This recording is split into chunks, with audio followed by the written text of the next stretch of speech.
My name is Miki Kawamura. I'm from Sapporo, Japan. I've been dancing 23 years, and this is my third year with the company. My name is Dayoung Jang. I'm from Changwon, Korea. I started dancing when I was 12 years old. And how long have you been with ballet? This is my first season with Oklahoma City Ballet. My name is Callie McCollum. I'm from Lima, Peru, but I was raised here in Oklahoma City. I've been dancing for about 13 years now, and this is my 7th season with Oklahoma City Ballet. I enjoy dancing Sugar Plum Fairy because she's the joy. Like she's like full of joy, and I like to spread the joy too through dance. So that's how I relate to this role.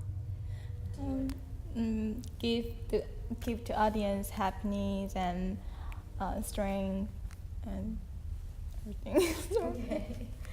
My favorite part of the Nutcracker has to be Act 2 with all the divertissement. You have Spanish, Chinese, Russian. I mean, everything. As a child, as a student, that was my favorite part to watch.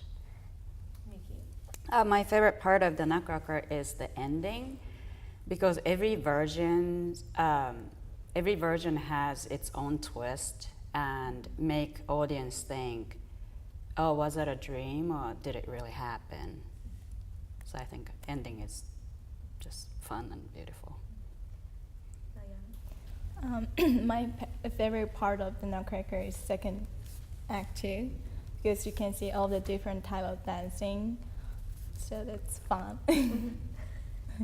I would tell a child hoping to be on stage someday, go for it. I mean, have fun. Don't worry about all the people watching you. Just dance for yourself and smile. Keep working yourself and never give up, and enjoy while you're dancing all the time. Yeah, I always dance with your heart, and don't get shy or don't get afraid to show who you are or how much you love dancing.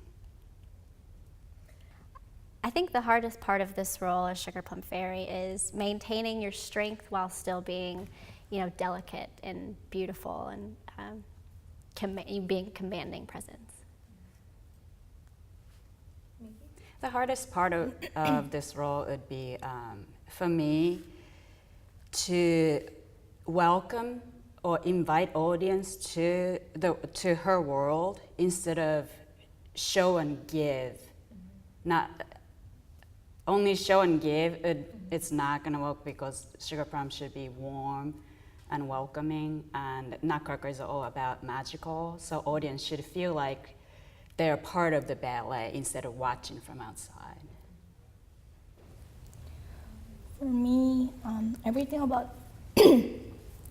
about this role is very challenging, especially the acting during the pas de deux. When I'm doing the pas de deux and doing challenging steps, I still have to look like fairy and make it look easy. This has to be maybe my at least 13th Nutcracker.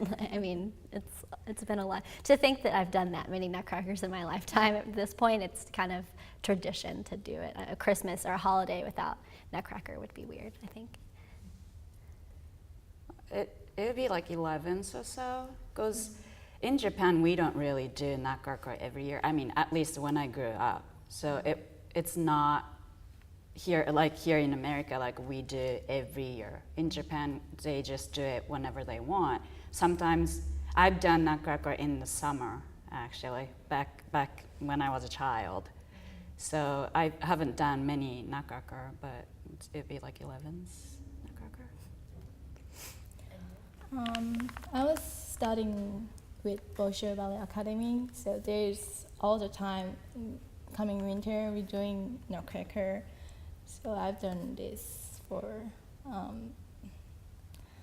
don't know, a lot of time. dance is a tool to give back to the community for me. Maybe like I can make someone happy or cheer someone up, teach something to someone through my dance.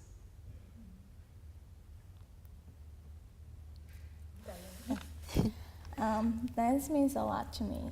There was a point in my life I started dancing for a couple of years.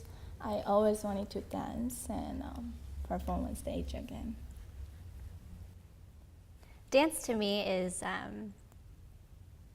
it's kind of a way to express myself. I mean, as a student, your teachers say, leave everything out of the room and dance what you're feeling, show your emotions through your steps. And so sharing that with people on stage is something that's very important to me. I mean, it's great to share what I love with other people. And then teaching dance too it's also a learning tool for us. I mean, there's a lot of things I've learned teaching my students that I've taken for myself. It's really special. Tell us something about yourself that might surprise people. Okay, I lived in Russia for 5 years, and I studied with Bolshoi Ballet Academy, what I told you before. And I can speak I can speak Russian very fluently. Wow. That surprises me.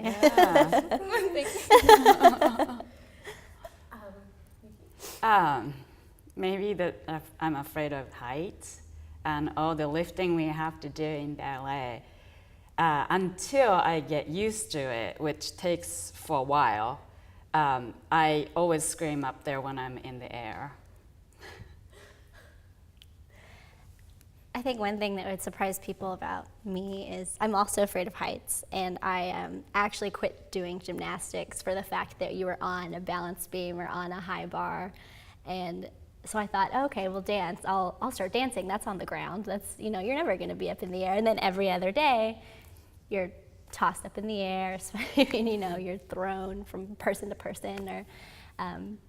So it's not exactly as grounded as I thought it would be, but I still love it. And I think another thing too is that I'm very petite, and people assume that I'm going to be very quiet and like dainty and reserved, and I'm not. I'm very a big personality, I guess you could say.